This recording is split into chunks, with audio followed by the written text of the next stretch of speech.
जब महिला पहली बार राजा से मिली तो डर के मारे जमीन पर गिर पड़ी। उसने कभी नहीं सोचा था कि यह आदमी वही है जिसे उसने 1 साल पहले छोड़ दिया था। वह तुरंत अपने मंगेतर के लिए एक आखिरी संदेश छोड़कर वहां से जाने लगी, दुआ करती हुई कि उस आदमी ने उसे पहचान न लिया हो। लेकिन उसे यह नहीं पता था कि वह आदमी पूरे 1 साल से उसे ढूंढ रहा था। 1 साल पहले महिला ने उसे गांव के बाहर घायल और बेहोश हालत में पाया था। वह उसे अपने घर ले आई, लेकिन उसकी सौतेली माँ उसे घर से निकालना चाहती थी। उसे अपने पास रखने के लिए महिला ने झूठ बोल दिया कि वह उसका पति है। इसके बाद सौतेली माँ चुप हो गई और वह आदमी उसके घर रहने लगा। समय के साथ वह आदमी महिला से प्यार करने लगा। उसने उसे एक लॉकेट दिया और वादा किया कि अब वह सिर्फ उसी से प्यार करेगा। लेकिन कुछ समय बाद महिला ने देखा कि हर रात काले कपड़ों में कुछ लोग उससे मिलने आते थे। उसने यह भी सुना कि वह आदमी अपने घर वापस जाने की योजना बना रहा है, लेकिन उसे अपने साथ ले जाने का इरादा नहीं रखता, क्योंकि उसे लगता था कि उसकी हैसियत उसके लायक नहीं है। लेकिन दुखी होने की बजाय महिला मुस्कुरा उठी। दरअसल वह पहले ही समझ चुकी थी कि वह कोई साधारण आदमी नहीं है। वह तो बस इंतजार कर रही थी कि वह अपनी असली पहचान वापस पाले, ताकि वह उससे पैसे मांग सके। उसे लगा था कि अब वह अमीर बनने वाली है। तभी उसकी सौतेली माँ ने अचानक उसकी शादी गांव के मुखिया से तय कर दी। उसने कहा कि महिला और वह आदमी कभी आधिकारिक तौर पर शादीशुदा नहीं थे, इसलिए वे पति पत्नी नहीं माने जाएंगे। सौतेली माँ और सौतेली बहन ने उसे जबरदस्ती दुल्हन का जोड़ा पहना दिया। उसे झुकाने के लिए सौतेली बहन ने वह लॉकेट तोड़ने का फैसला किया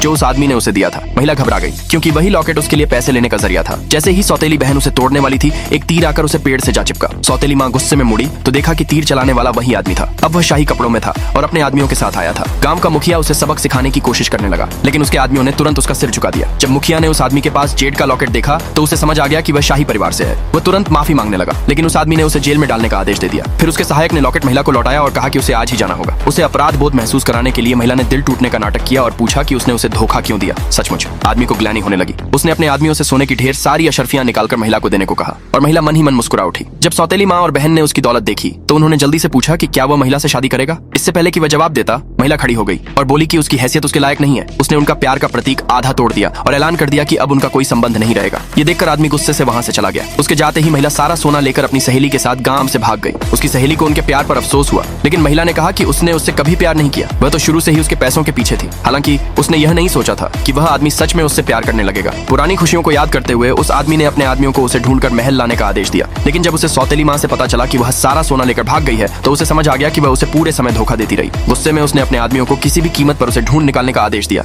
1 साल बाद दोनों फिर आमने सामने आए। उसे डरी हुई हालत में देखकर वह और भी गुस्सा हो गया और जब उसे पता चला कि वह अब किसी और की मंगेतर बन चुकी है तो उसने उसकी सगाई तोड़ने का फैसला कर लिया। अगले भाग के लिए नीचे कमेंट में यस लिखे।